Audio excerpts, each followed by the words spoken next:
Hello and welcome you all to let's crack it the Vishay Gupta. तो guys video को पूरा देखिए, एंड तक वीडियो को देखिएगा। इसमें सब चीज़ें बताई गई हैं, बहुत अच्छे से आपको समझाया गया है, तो आप इसको पूरा अंत तक जरूर देखिएगा। जो भी आपको डाउट आता है, कोई इसमें अगर सजेशन है, फीडबैक है, तो उसको कमेंट सेक्शन में कमेंट करके जरूर बताइएगा। चैनल को सब्सक्राइब जरूर कर दीजिएगा अगर आपने चैनल को सब्सक्राइब नहीं किया है यूट्यूब पे। और टेलीग्राम का लिंक आपको वीडियो के डिस्क्रिप्शन में मिल जाएगा, तो टेलीग्राम को जरूर ज्वाइन करिए। फ्री टेलीग्राम चैनल है, उसको ज्वाइन करना बहुत ज़रूरी है। सारे अपडेट्स वहीं पे आते हैं, सब चीज़ें वहीं पे मिलती हैं, तो उसको ज्वाइन करना बहुत बहुत ज़्यादा ज़रूरी है। कोई भी डाउट है, कोई भी फीडबैक है, तो उसको कमेंट सेक्शन में कमेंट करके जरूर बताइएगा। Hello and welcome you all to let's crack it with Abhishek Gupta. तो ये है 23 सितंबर करंट अफेयर्स गाइस।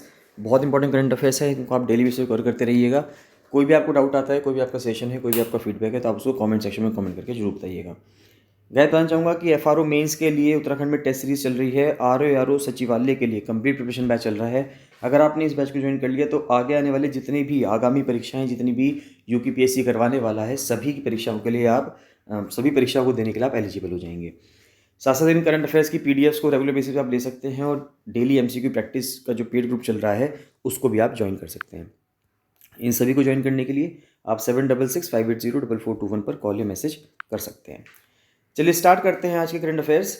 सबसे पहले न्यूज़ आ रही है रिलीजियस स्विचिंग के ऊपर, यानी कि GS1 से न्यूज़ आ रही है कि धार्मिक स्विचिंग, यानी कि अगर जो लोग अपना धर्म परिवर्तन कर रहे हैं या धर्म चेंज कर रहे हैं, उसके ऊपर बात उठ रही है। अमेरिका से न्यूज़ आ रही है कि यूएसए में कहा जा रहा है कि जो यूएसए आज के टाइम पे क्रिश्चियंस वहाँ पे ज़्यादा हैं, बहुतायत में हैं, कुछ टाइम में यानी कि आगे आने वाले कुछ सालों में, आगामी वर्षों में वो माइनॉरिटी में रह जाएंगे, यानी कि उनका जो धर्म है, क्रिश्चियन जो रिलीजन है, वो कम हो जाएगा। Switching which in some cases could be described as religious conversion is defined a report as a change between the religion in which a person has raised and the present religious identity. यानी कि उनका कहना ये है, switching का मतलब ये हुआ कि अगर कोई पर्सन ये रिपोर्ट करता है कि वो जिस धर्म में पैदा हुआ था और जब वो बड़ा हुआ तब वो अब किस धर्म में है, तो उसको हम रिलीजियस स्विचिंग कहते हैं। यानी कि कोई पर्सन बॉर्न मान लेते हैं क्रिश्चियन रिलीजन में हुआ, और बाद में वो कहने लगे कि मैं किसी धर्म को नहीं मानता, मैं एथीस्ट हो गया हूँ, यानी कि मैं नास्तिक कह सकते हैं हम हिंदी में इसको, कि मैं किसी धर्म को नहीं मानता, किसी भगवान में विश्वास नहीं करता, और अब मेरा कोई रिलीजन नहीं है, मान लेते हैं। अगर कोई ऐसा कहता है तो उसको हम कहेंगे कि इसने रिलीजियस को, अपने रिलीजन को स्विच कर लिया है। तो इस फिगर से देखते हैं, US Christians projected to fall below 50% of population if recent trends continue. तो यानी कि जो हाल में चल रहा है, अगर यही चलता रहा तो यूएस के जो क्रिश्चियंस हैं उनकी पॉपुलेशन 50% से भी कम हो जाएगी। तो कितने परसेंट अमेरिकन हैं जो क्रिश्चियन हैं, अगर हम देखें तो अगर 2020 में 64% अमेरिकन ऐसे हैं जो क्रिश्चियन हैं। ये 64% 2020 की स्थिति है।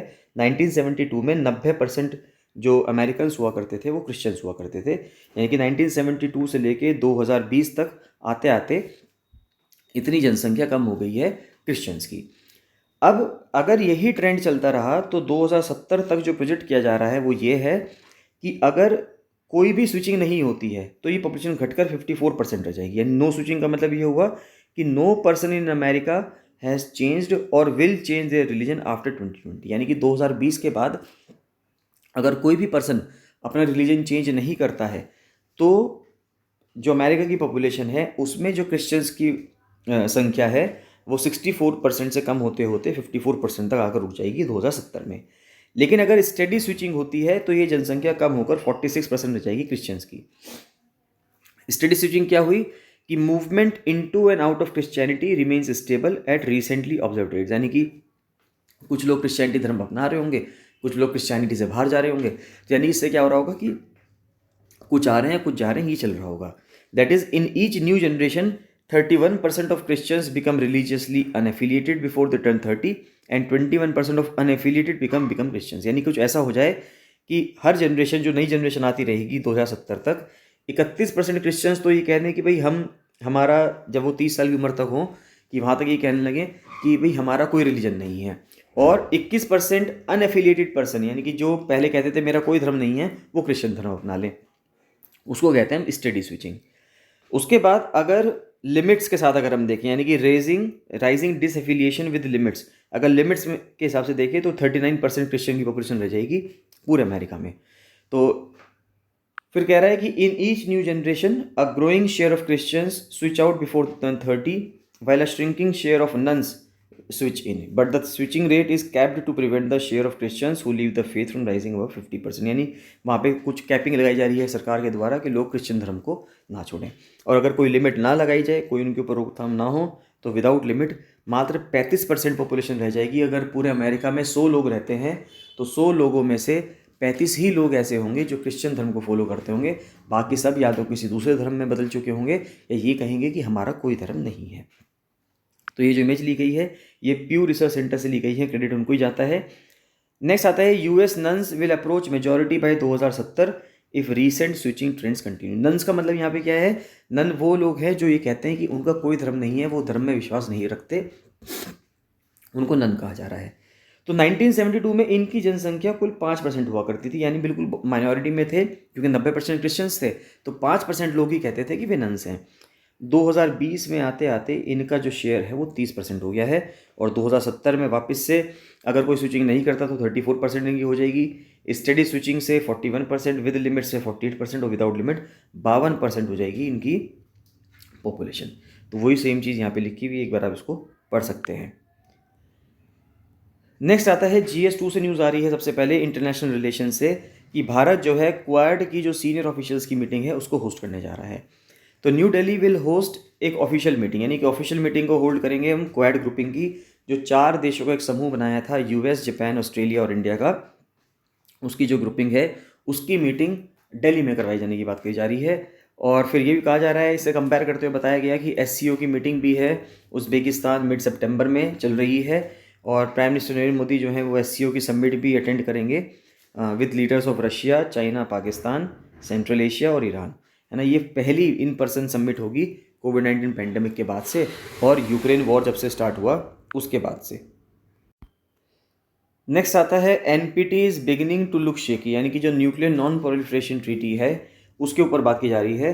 The 10th review conference of the parties to the treaty on the non proliferation. अब देखिए, नॉन प्रोलिफरेशन का मतलब ये होता है कि हम उसको बढ़ावा नहीं देंगे, यानी कि न्यूक्लियर वेपन की न्यूक्लियर वेपन्स को रोकने के लिए एक ट्रीटी की गई थी कि न्यूक्लियर वेपन का हम प्रसार नहीं करेंगे, उसको रोकेंगे।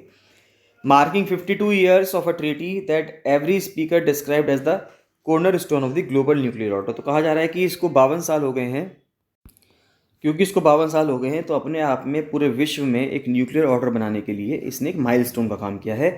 It was originally plan for its 50th year, यानी 2020 तक, but the conference was delayed due to कोविड-19। तो ये कॉन्फ्रेंस जो है 50वें साल में प्रस्तावित थी कि जब इसको 50 साल हो जाएंगे, 1970 से शुरू हुई, 2020 में 50 साल हो गए, कि 50वें साल में इसकी कॉन्फ्रेंस की जाएगी, लेकिन कोविड-19 की वजह से, कोरोना पेंडेमिक की वजह से इसको 2 साल डिले कर दिया गया।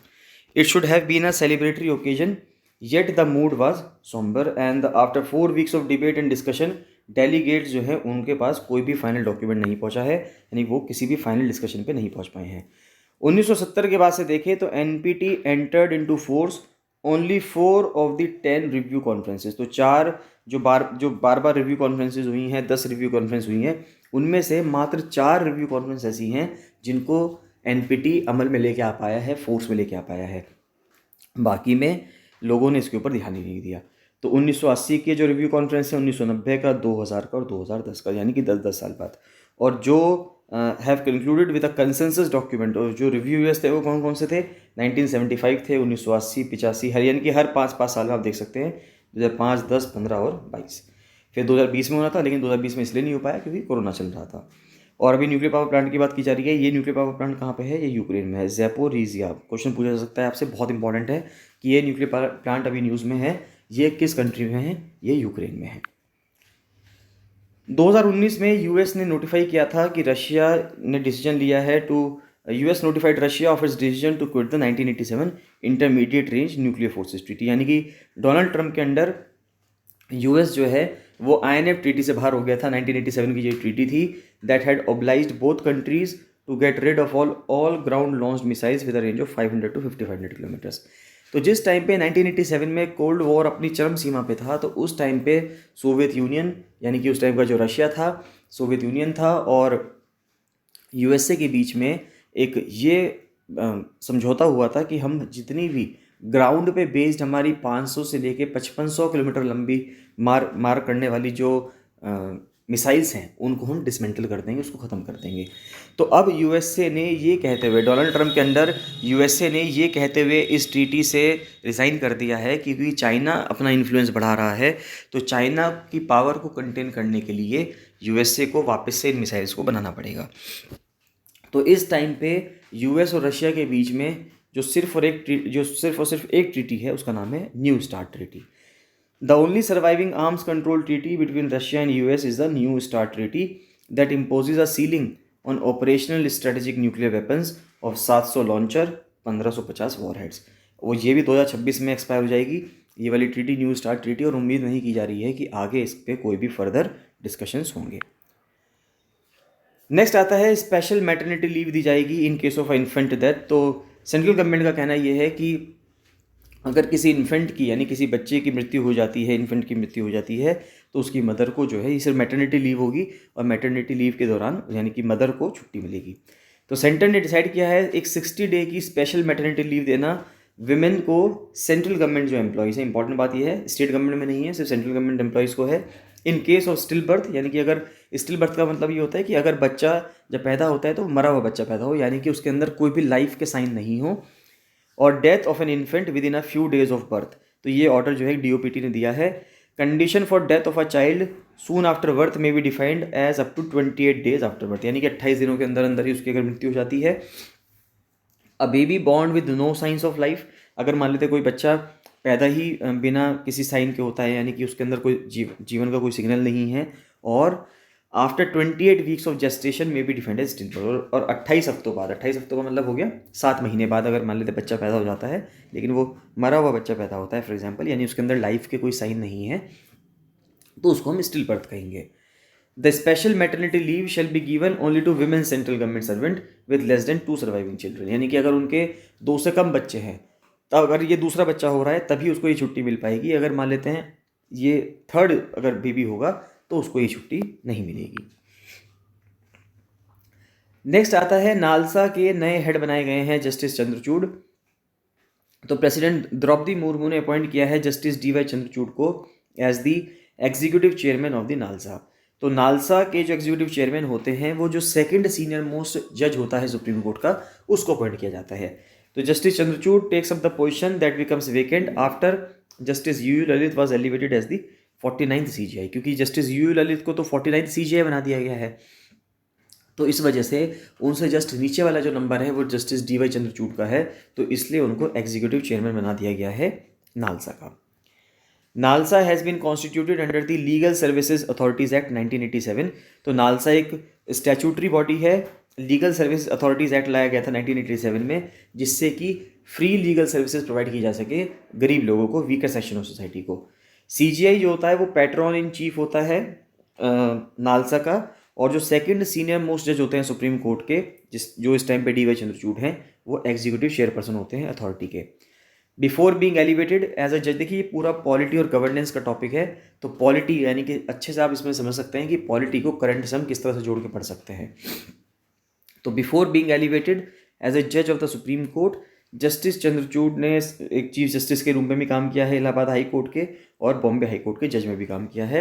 He was made a senior advocate, Bombay high court के सीनियर एडवोकेट थे 1998 में, और उनको उस टाइम पे एडिशनल सॉलिसिटर जनरल भी लगाया गया था भारत का।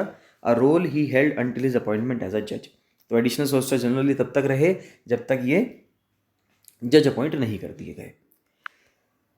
नेक्स्ट आती है PM प्रणाम स्कीम, यानी कि प्राइम मिनिस्टर की एक प्रणाम स्कीम आई है एग्रीकल्चर के से रिलेटेड, यानी कि जो उसमें फर्टिलाइजर्स डलते हैं उससे रिलेटेड उनकी स्कीम आई है, तो उसको समझते हैं।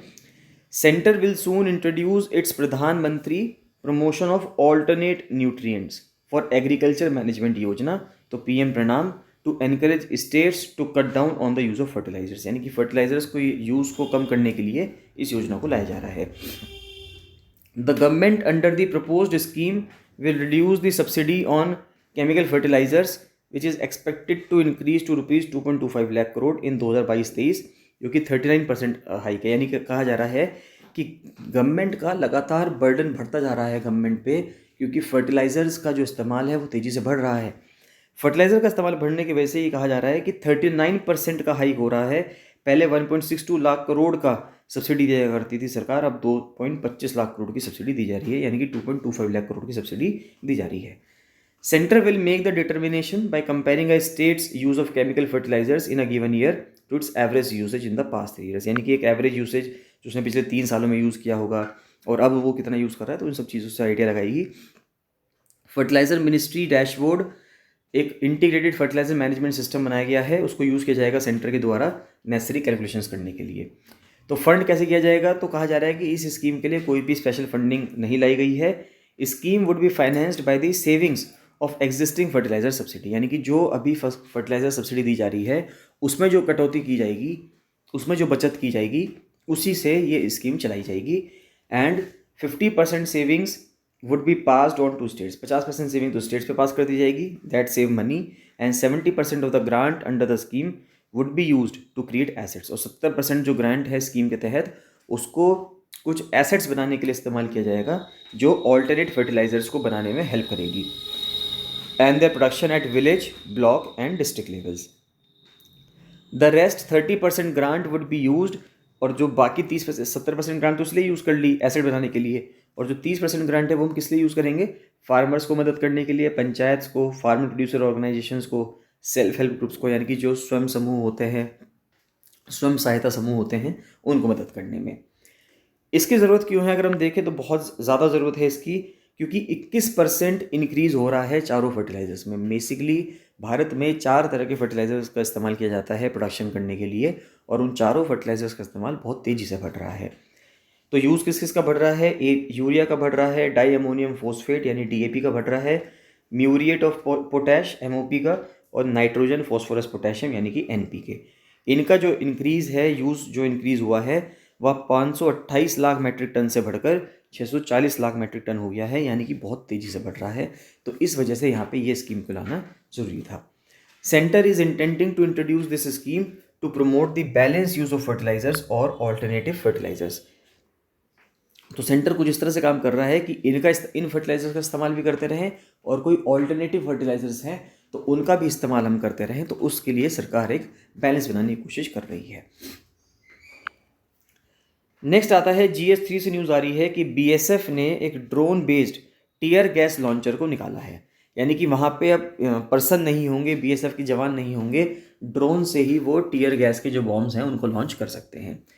In a first BSF has developed a drone based tear smoke launcher to control riots and other crowd control situations, यानी कि जो दंगे होते हैं, भीड़ भाड़ होती है, क्राउड कंट्रोल करना होता है, भीड़ को काबू में करना होता है, उस टाइम पे इन चीज़ों का इस्तेमाल किया जाता है। BSF का कहना यह है कि उन्होंने स्टेटमेंट में कहा है on Friday that its tear smoke unit in Tekanpur Gwalior has developed a drone tear smoke launcher. तो एक drone tear smoke launcher launch किया गया है for dropping munitions from UAV, यानी कि अनमैन्ड एरियल व्हीकल से, यानी कि जो ड्रोन होते हैं उनसे छोड़ने की बात की जा रही है। और जो इस टाइम पे BSF के जो DG हैं वो कौन है, वो हैं पंकज कुमार सिंह। नेक्स्ट देखते हैं, पैडी कल्टीवेशन के ऊपर बात की जा रही है। एग्रीकल्चर से न्यूज़ आ रही है GS3 से कि जो चावल की खेती है उसमें कमी पाई जा रही है, यानी कि इस बार जो एस्टिमेट लगाए गए हैं उसमें देखा गया है कि पैडी कल्टीवेशन कम हो रहा है। The trend of decrease in paddy sowing has continued even as the monsoon season in north India in its last like, क्योंकि मानसून सीजन अभी चल ही रहा था, सितंबर में काफ़ी ज़्यादा बारिश हुई है, तो पैडी सीजन में देखा जा रहा है कि पैडी सोइंग जो है वो चल भी रही है लेकिन वो कम है। और जो डेटा रिलीज़ किया है यूनियन मिनिस्ट्री ने, एग्रीकल्चर मिनिस्ट्री ने, उसने कहा है कि एरिया जो है पैडी कल्टीवेशन में वो 22.9 लाख हेक्टेयर है, यानी कि जो 5% कम है 2021 के एरिया से। 2021 में इससे 5% ज़्यादा एरिया को कवर किया गया था। नेक्स्ट न्यूज़ आती है, वापस एग्रीकल्चर से न्यूज़ है, काफ़ी सारी न्यूज़ हैं एग्रीकल्चर से। तो nano urea fast tracked for approval despite incomplete trials. तो सरकार ने नैनो यूरिया निकाला है और उसका जो अप्रूवल है उसको बिना ट्रायल के कंप्लीट हुए किसानों के लिए निकाल दिया है। उनमें कहना ये है कि जो किसान पहले 50 किलो का एक कट्टा या पूरा 50 किलो का एक बोरी या बैग यूज़ किया करता था यूरिया के लिए, उसको अब एक 500 ml की जो नैनो यूरिया की जो बॉटल है सिर्फ वो यूज़ कर ले और उसका काम हो जाएगा। तो नैनो यूरिया जो कि एक प्रोडक्ट डेवलप किया था Indian farmers and fertilisers cooperative ने, इफ्को ने, and heavily advertise by the central government as a punisher, यानी कि इफ्को ने इसको बनाया है और सेंट्रल गवर्नमेंट इसको इस तरह से दिखा रही है कि जो फार्मर्स, अभी जो किसान पैकेज्ड यूरिया पे, यानी कि जो पैक होके 50-50 किलो के जो कट्टे आते हैं, अभी जो किसान उस पर डिपेंडेंट है, उनसे उनको निजात पाने के लिए इसको बनाया गया है। Is yet to be fully tested, अभी ये पूरा टेस्ट नहीं हो पाया है, जबकि इसका लोगों ने या सरकार ने इसका कमर्शियल यूज़ कर दिया है। Normally 3 seasons of independent assessment by the ICAR is required, यानी कि पहले तो नॉर्मली ये होता था कि 3 सीजन तक उसको इंडिपेंडेंट असेसमेंट किया जाएगा, अलग अलग बार स्वतंत्रता रूप में उसका असेसमेंट किया जाएगा Indian council of agriculture research द्वारा, जिससे कि उसको नए फर्टिलाइज़र के रूप में हम अप्रूवल दे सकें। But in the case of nano urea इसको 2 तक कर दिया गया है। जो पहले 3 एग्रीकल्चर साइकिल हुआ करते थे, 3 सीजन हुआ करते थे क्रॉप सीजन, उसको घटाकर 2 सीजन कर दिया गया है। नैनो यूरिया अपने आप में एक पेटेंटेड और एक इंडिजिनियसली मेड लिक्विड है, जिसमें नैनो पार्टिकल्स हैं यूरिया के, जो कि मोस्ट क्रूशियल केमिकल फर्टिलाइज़र है किसानों के लिए भारत में। एक सिंगल हाफ लीटर की बॉटल जो है लिक्विड की, वो 45 किलो का जो सैक है यूरिया का, यानी 45 किलो का जो कट्टा है यूरिया का, उसको आप कह सकते हैं कि उसको कंपनसेट कर देगा। यानी कि 45 kg का सैक यूज़ करो या 500 ml का आधे लीटर की जो नैनो यूरिया की बॉटल है उसको यूज़ करो, बात एक ही है। सरकार का ये कहना है 2025 तक इंडिया का जो डोमेस्टिक यूरिया प्रोडक्शन होगा और जो नैनो यूरिया का जो प्रोडक्शन होगा वो अपने आप में कहा जा रहा है कि वो अपने आप में सेल्फ सफिशिएंट होगा, यानी कि भारत जो है इस चीज़ में सेल्फ सफिशिएंट हो जाएगा। और जो 90 लाख टन उसको इंपोर्ट करना पड़ता है यूरिया हर साल, जो करीब करीब 40,000 करोड़ रुपए का है, उसकी सेविंग होगी, हमें बाहर से यूरिया नहीं मंगाना पड़ेगा। स्टैंडर्ड प्रैक्टिस कल्टीवेशन की ये है क्रॉप्स में, जैसे कि वीट है, राइस है, मस्टर्ड है, कि वो 2 45 किलो के यूरिया के इकट्ठे जो हैं वो यूज़ करते हैं। पहला पैकेट इस्तेमाल किया जाता है जिस टाइम पे बीज बोया जाता है, या चावल की खेती है तो उसको ट्रांसप्लांट किया जा रहा है, और दूसरा इस्तेमाल किया जाता है जिस टाइम पे प्लांट जो है वो एक कैनोपी आ जाती है, यानी कि पत्तियाँ निकल जाती हैं उसमें से, उस टाइम पे यूरिया का इस्तेमाल किया जाता है। तो अब ये कहा जा रहा है कि उस टाइम पे हम नैनो यूरिया का इस्तेमाल करेंगे, ना कि यूरिया के कट्टों का।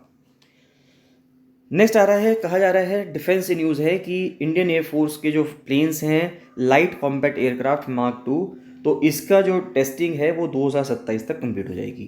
तो कैबिनेट कमेटी ऑन सिक्योरिटी, जिसको चेयर करते हैं प्राइम मिनिस्टर ऑफ इंडिया, उन्होंने सैंक्शन कर दिया है development of the light combat aircraft MK2, जो कि एक बड़ा और एक मोर कैपेबल फाइटर एयरक्राफ्ट है जो DRDO ने बनाया है।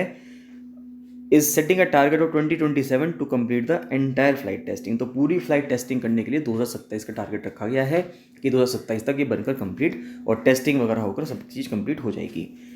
CCS sanction the project early this week at a total development cost at rupees 9,000 crore, including the rupees 2,500 crore that has already been spent। तो 2500 करोड़ रुपए तो खर्च हो चुके हैं और पूरे प्रोजेक्ट की कीमत 9,000 करोड़ रुपए रखी गई है। इंडियन एयरफोर्स का कहना यह है कि वो LCA Mark 2 का 6 स्क्वाड्रोन लेने की कोशिश करेगा। एक स्क्वाड्रोन में जो फाइटर जेट्स होते हैं 17 से 18 फाइटर जेट्स होते हैं एक स्क्वाड्रोन में, तो अगर 6 की बात की जा रही है तो आप देख सकते हैं 18x6 कर सकते हैं कि कितने नंबर ऑफ प्लेन्स बैठते हैं। LCA MK2 will be a heavier, ये हैवी होगा और मच मोर कैपेबल एयरक्राफ्ट होगा LCA और LCA MK1 से। तो LCA में जो LCA MK1 बनाया गया था उससे ज़्यादा काफ़ी अच्छा ज़्यादा होगा ये MK2, that is scheduled to be delivered to the Indian Air Force by 2024। तो LCA MK1 2024 तक आ जाएंगे और MK2 2027 तक आ जाएंगे। 83 of which have been contracted under rupees 48,000 crore deal with HAL। तो 83 बनाने की बात की जा रही है कि 83 LCA MK1 बनाना है और हिंदुस्तान एरोनॉटिक्स लिमिटेड बेंगलोर जो है वो उसको बना रही है। As per schedule HAL is expected to deliver the first 3 MK1 aircraft in 2024। तो पहले 3 तो 2024 तक आ जाएंगे और 16 एयरक्राफ्ट उसके बाद आगे आने वाले 5 सालों तक मिलते रहेंगे। MK2 के जो फीचर्स हैं वो काफ़ी अच्छे फीचर्स हैं। एक तो उसका रेंज बढ़ गई है, यानी कि ज़्यादा दूर तक वो जा सकता है पेट्रोल में जितना वो यूज़ करता है फ्यूल। एंड्योरेंस ज़्यादा आ गई है उसके अंदर, ऑक्सीजन जनरेशन सिस्टम है उसके अंदर, फिर which is being integrated for the first time. सबसे बड़ी बात क्या है कि पहली बार उसको बनाया गया है।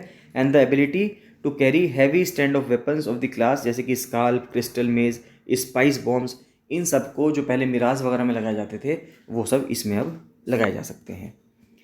MK2 is 1350 millimetre longer, 1350 millimetre लंबा है ये MK1 से, और 6,500 किलो ज़्यादा पेलोड लेके जा सकता है with the 3500 kilo payload of LCA carry. यानी कि LCA MK1 3500 किलो का लोड लेके जा सकता है, यानी कि जो वॉरहेड्स हैं, यानी कि जो बॉम्ब्स हैं वो 3500 किलो तक के लेके जा सकता है। ये वाला 6,500 किलो तक लेके जा सकता है। MK2 को इंजन किया जा रहा है, पावर किया जा रहा है जनरल इलेक्ट्रिक का जो इंजन है G414, और G414 produces 98 kilo newton thrust compare to 84 kilonewton thrust for the G404 engine that powers the LCMK1 और NMK1A। तो LCMK1 और MK1A को जो G404 पावर करता है वो सिर्फ 84 किलो न्यूटन का थ्रस्ट निकालता है, ये 98 किलो न्यूटन का थ्रस्ट निकालेगा। नेक्स्ट न्यूज़ आती है वोस्टॉक 22 की बात की जा रही है। रशिया के अंदर एक डिफेंस एक्सरसाइज चल रही है वोस्टॉक 22, उसमें कई सारे कंट्रीज़ ने पार्टिसिपेट किया है, जिसमें भारत ने भी पार्टिसिपेट किया है।